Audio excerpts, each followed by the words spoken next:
if we understand a little bit deeper this incredible phenomenon of nature and translate it to our own being, which hardly anybody does. Is there any effort in nature to come to flowering? Is there any personal doership involved in exploding into beauty and fragrance? Is there any effort in it? Or where does it come from? Scientists try to find it, and they can have all the biochemical explanations, but this is total superficial stuff. Where does all this incredible unfolding come from? It's the same source where we come from, where every flower here comes from.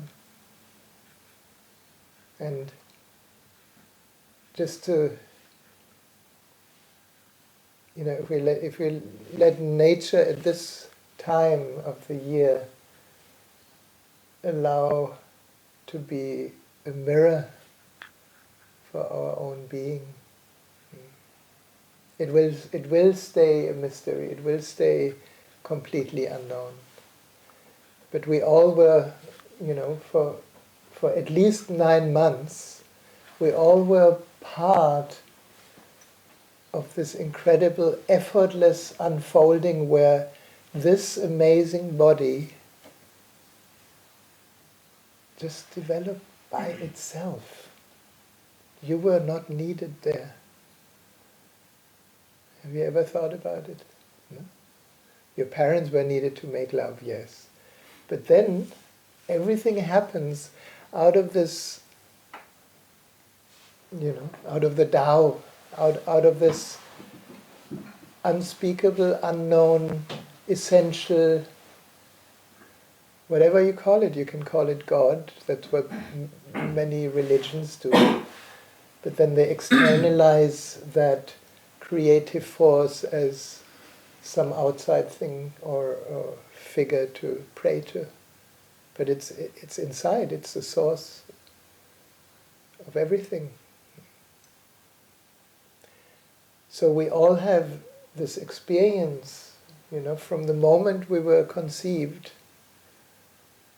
when we started as one cell, and then who divides the cell? Who develops, the ears and the nose and the eyes and everything? Were you needed there? No, you would have kind of messed it up, probably. We would all have messed it up. It is this kind of incredible perfection of letting go into an inner growth that then manifests as this beautiful body. And you may have forgotten that this continues to happen every moment. Excuse me, at first it's kind of just the body, but then much more than the body, our mind, our intellect, our capacity to feel, our sensitivity, everything that is essential has nothing to do with our doership.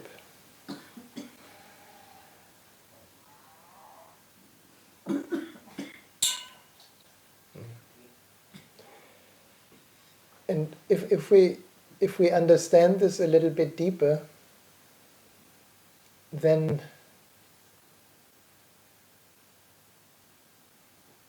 why are we so afraid? Why are we running like mad people after a tomorrow that never comes? Why are we so stressed? Is anybody stressed?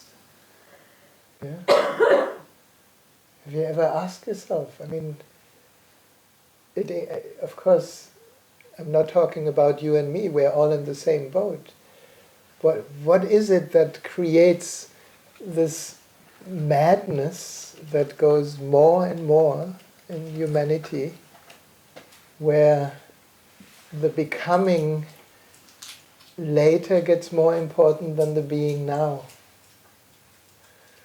The not recognizing that the being now is in a constant change, in a constant unfolding of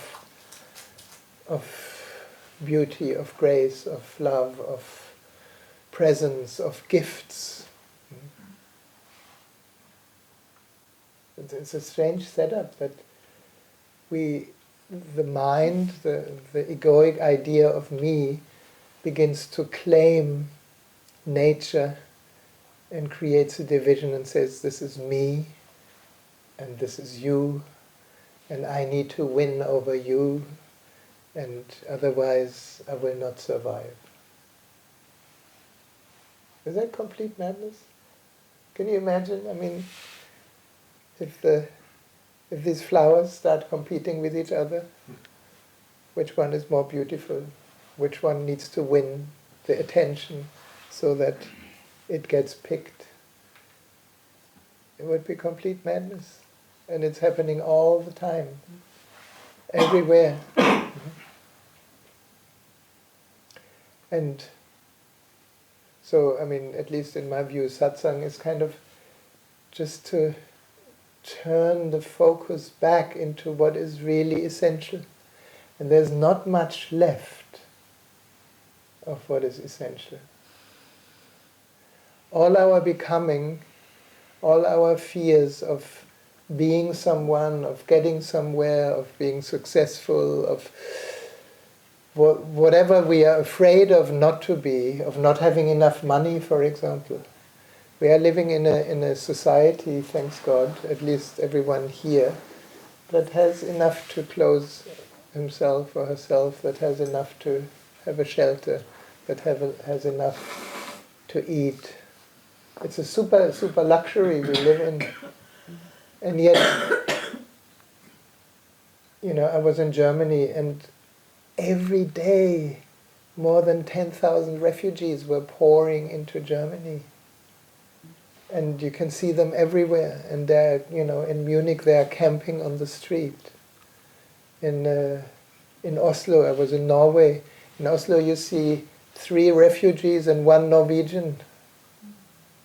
Like this is in the relation, And it's understandable if these people have, trouble and are struggling, because that struggle is for sheer survival. And the human being has these amazing capacities to survive in incredible circumstances. But we are not in this situation. We are incredibly spoiled, and yet we are probably more stressed than many that are in this direct survival. Why? Because our attention moves into an unreal existence. Our attention moves into an egoic existence, into an existence that believes in a separate me. And we forget that this source that I try to point to, that is giving rise to this beautiful body, is always there. The Tao is always there. The divine is always there. Every moment. Looking through your eyes, breathing your body,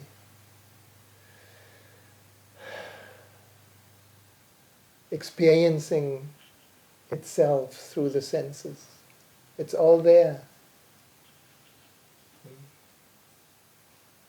What if we don't need to grasp it and make it a mind?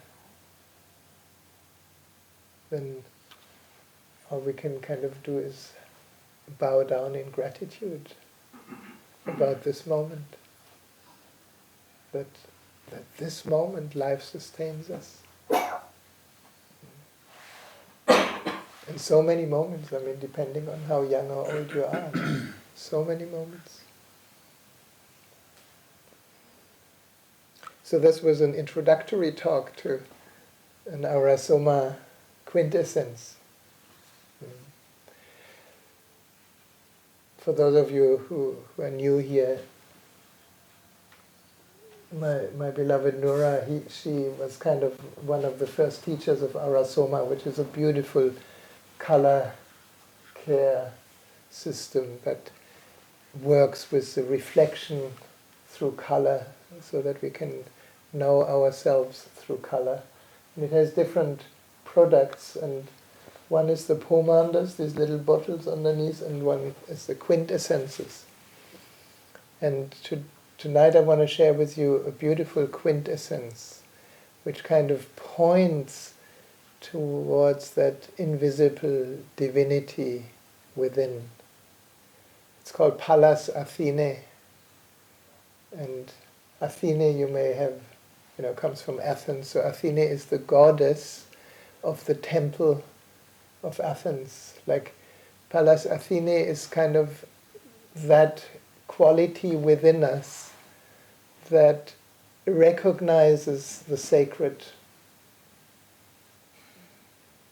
within. Which means in our case that recognizes that this body is a temple for that invisible life force, that invisible divine that is constantly keeping us present. Pallas Athene is the guardian, or was the guardian of the city of Athens, and she resides in the Acropolis. So people have built many outward symbols for this, like temples, or churches, or synagogues, or mosques. But then we misunderstand and externalize. So we, on Sunday you go to church and the rest you go unconscious. So Pallas Athene is kind of a beautiful quintessence. The quintessences, they kind of work as a tuning fork to an essential state within. The pomanders are more working to help strengthen the auric field, and the quintessences are more attuning to a more refined inner state. And with Pallas Athene, it's really that recognition of the divine source that is still at work every moment, because if existence wouldn't want us to be here, we would be gone in no time. And in that recognition, perhaps a recognition that the way we are utterly wanted here. Otherwise we wouldn't be here.